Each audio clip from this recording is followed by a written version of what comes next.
Pukin keikkaa pukkaa. Pukin keikkaa pukkaa, pukin keikkaa pukkaa. Nyt vaan pitäisi keksiä ne jutut. Jingle bell, jingle bell, jingle bell rock. Jingle bells swing and jingle. Onko se ollut kilttejä lapsi? No sieltä tullaan sisään niinku kop, kop, kop. Sitten kävellään siihen. Siinä odottaa nyt sit niinku tuoli. Ja sit just tämä, että jaa, ketäs tässä nyt oikein onkaan ja ole? No sä olet. Juarte. Yes, kato. Speaks only English. Siinä voi improvisoida mitä vaan. No siinä voi vähän heittää finglishia. Mutta siis tuo on hyvä juttu, se joudut kaikki selittämään ensin suomeksi ja sitten englanniksi, niin siihen menee hyvin aikaa. Niin menee, kyllä siinä saatana 7 minuuttia. Niin, sanot kaiken vaan 2 kertaan. Niin. Sitten mä etsin tuolta vinkkejä netistä, että mitä pitää pukkina sanoa, niin siellä oli just sitten, että kehuu jotain koulumenestystä vitusta, kun mä tiedän niiden koulumenestyksestä mitä. Sitten no siis eka se syy, miksi tulla käymään ennen jouluaattoa, sehän se kaikista tärkein, eli että pukki lähti tuolta Lapista ja tuli tässä ohikulkumatkalla, kun oli miksi ohikulkumatkalla, sillain mihin vittu Afrikkaan. No, siis olet koeajamassa just näin. Petteri Punakuorma. Joo, toi just näin.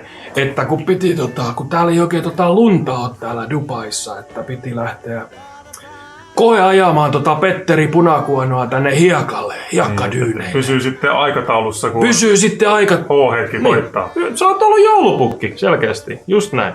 Ja mitäs sitten? No sitten mutta hyvin hienosti se on tullut, että kameleitakin me kokeiltiin, mutta kyllä toi porot on kyllä parhaita tähän touhuun. Sitten lopettaa sen siihen ennen kuin tulee kysymys. Ei kysy, että missä poro on parkissa tai lentääkö sun porot. Kato, kun Suomessa ne ei lennä, mutta Jenkeissä ne lentää. Jenkeissä niillä on ne pitkät korvat, niillä elf. Mutta Suomessahan on tonttuja, mutta niin kuin näin. No sen mä sanon sit suomeksi vaan, että joo, että tontut on siellä kuule kattonut teitä tuolta, että te ootte kyllä tosi kiltisti ollut. Ja koulumenestystäkin on tullut, kuule. Niin, mutta onko hän edes koulussa, kato kovitusta. No mistä mä tiedän, missä pitää nyt ai koulumenestys, mä oon tarhas. Ai asia selvä. Ja kato, pukki on niin vanha. Vähän huono muisti. Joo, siis aina on huono näkö tai huono muisti, niin siltä pääsee joka paikkaan. Ai se olikin se naapurin Everttikö se oli? Niin se oli, kato, se oli se Evertti. Joo, kato. Pitääkö jotain lahjoja jakaa? Joo. Siis kai sun säkki on ulkona. Säkki on ulkona valmiina. Säkit on odottamassa täynnä ulkona suomalaisia naisia. Elikkä siinä on noin 8 minuuttia juttelua ja 2 minuuttia lahjojen jakoa. Se on se niinku, ja sit ulos. Se on hyvin tarkkaa. Se on niinku, siis noi ammattilaiset, ne on niinku sekuntikellon kanssa siellä hommissa. Niin se johtuu siitä, että niillä on useampi keikka saman päivän. No siinä on totta, se on totta.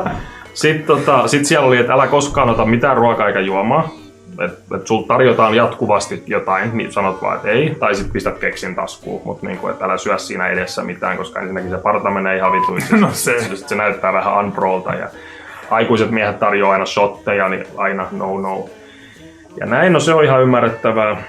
Eli haastattele se niin kuin, no se varaudu siihen, että ne voi pelata sua, ne voidaan mennä piiloon, just näin. Siinä sanottiin, että aina on ne, jotka menee piiloon ja aina on ne, jotka on innoissaan. Ja sit on aina ne, jotka on just siinä niin kuin pari vuotta ennen kuin ne rupeaa miettimään, että onko toi totta vai ei.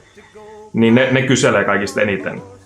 Miten sä kerkeet käymään joka lapsen luona yhdessä päivässä? Kun lapsi on näin monta, mä katsoin Googlesta, niin sieltä tulee noita. Se punainen nappula, jos kaikki menee mönkään, sä otat vaan niinku parta ja lakki veksää, ei kun mä olin Juho. Guess what, motherfucker? Welcome to the real life, bitch! Joo, vittu, rest of the Christmases are ruined at that point. Siinä on aika paljon kaikki. Jingle bell, jingle bell rock. Jingle bells swing and jingle bells ring. Snowing and... Eikö se mennä? Se pisti viestiä, että älä vielä. Että täällä on vaan yksi ihminen, kato. Eihän kukaan ole 7 valmiina tietenkään. Illaistuja alkaa 9.